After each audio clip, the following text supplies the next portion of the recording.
अब हम बात करेंगे आपके फिल्म के रिसर्च यानी शोध के बारे में। आप सोच रहे होंगे कि फिल्म लिखने में रिसर्च की क्या जरूरत है।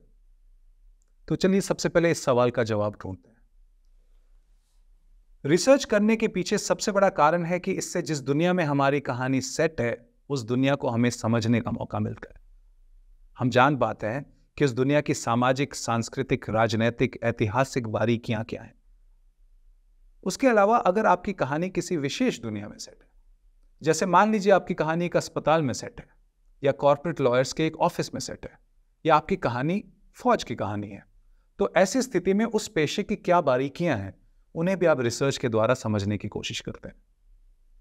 जब आप इस तरह से रिसर्च करके अपनी पटकथा लिखते हैं तो दर्शक आपकी बनाई दुनिया पर भरोसा करता है कि आप जो दिखा रहे हैं वो काल्पनिक होते हुए भी सही और मुमकिन लग रहा है, बिलीवेबल लग रहा है। ऐसे में आप दर्शकों का ना सिर्फ मनोरंजन कर रहे होंगे बल्कि उनकी समझ का आदर कर रहे होंगे, उनके समय का सम्मान कर रहे होंगे। रिसर्च का अगला उद्देश्य हो सकता है कि आप अपनी कहानी के लिए किरदार ढूंढना चाहते हैं।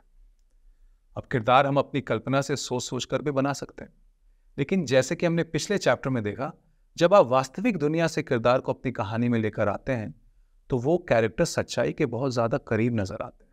वो अपने साथ अच्छी बुरी आदतें, स्वभाव, बात करने का तरीका, नजरिया, ऐसे ढेर सारे पके पकाए गुण लेकर आते हैं जो कल्पना से बने किरदारों में लाना नामुमकिन तो नहीं है लेकिन मुश्किल है।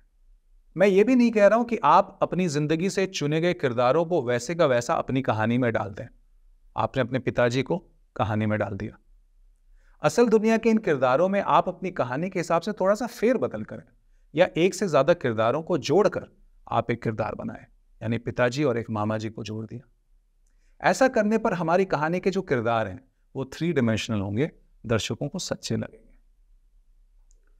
रिसर्च का जो अगला उद्देश्य है वो ये है कि आपको अपनी कहानी के लिए जो घटनाएं चाहिए या कहानी के उतार चढ़ाव को बुनने के लिए जो अलग अलग दृश्य चाहिए, उसके बहुत से आइडियाज भी आपको रिसर्च से मिल सकते हैं।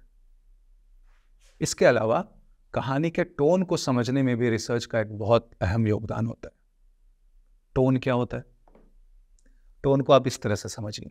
मान लीजिए आप एक लव स्टोरी लिख रहे हैं। अब ये लव स्टोरी हल्की फुल्की भी हो सकती है, जैसे जाने तो या जाने ना, इसमें रोमांस है, कॉमेडी है, या फिर ये लव स्टोरी बहुत ही सीरियस किस्म की हो सकती है, जैसे कि देवदास भी लव स्टोरी है, मगर उसका जो टोन है वो एक इंटेंस ड्रामा की तरह है। अब आपकी लव स्टोरी एक कॉमेडी होगी या एक ड्रामा होगी या इसके बीच में कहीं होगी, इस सवाल का जवाब आपको ढूंढना पड़ेगा। उसी तरह अगर आप एक हॉरर फिल्म लिख रहे हैं तो उसमें किस तरह का हॉरर है? क्या वो साइकोलॉजिकल हॉरर है जिसमें बिना कुछ दिखाए सिर्फ माहौल का इस्तेमाल करके दर्शकों के मन में डर पैदा किया जा रहा है, या फिर हर सीन में भूत प्रेत, खून या हिंसा दिखाकर दर्शकों को डराया जा रहा है? दोनों ही तरह की फिल्में हॉरर फिल्में हैं। कॉमेडी फिल्में भी कई तरह की हो सकती हैं।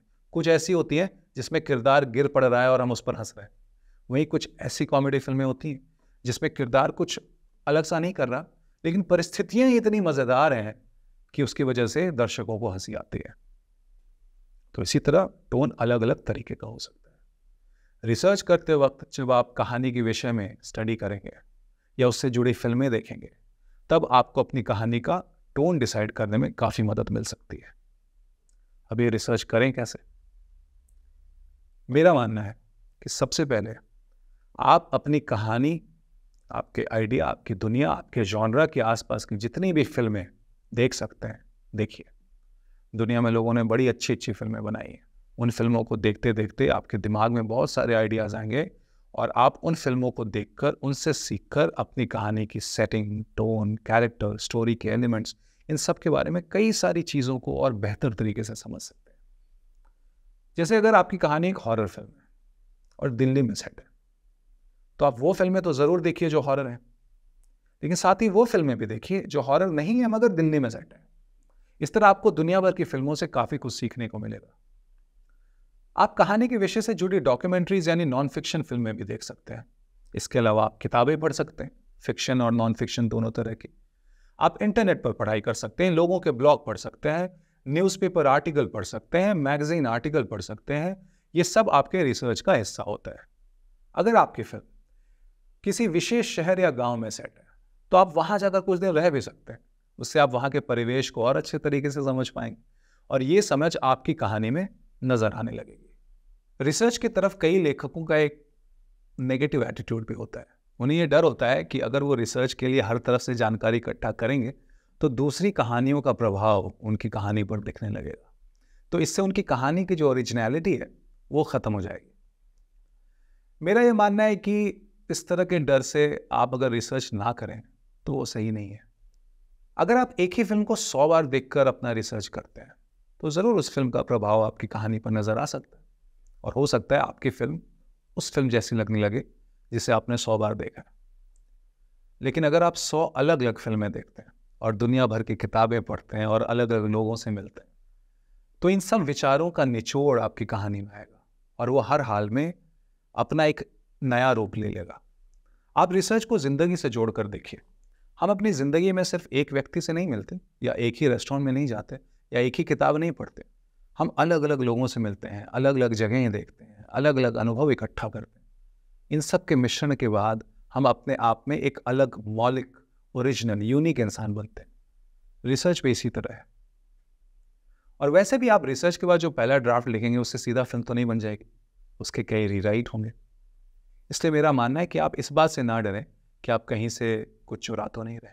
ये भी याद रखें कि रिसर्च के वक्त तो इतना मज़ा आता है कि कई लेखक अपनी कहानी के रिसर्च में उलझे रह जाते हैं, क्योंकि इस समय आप पढ़ रहे हैं, घूम रहे हैं, लोगों से मिल रहे हैं, फिल्में देख रहे हैं।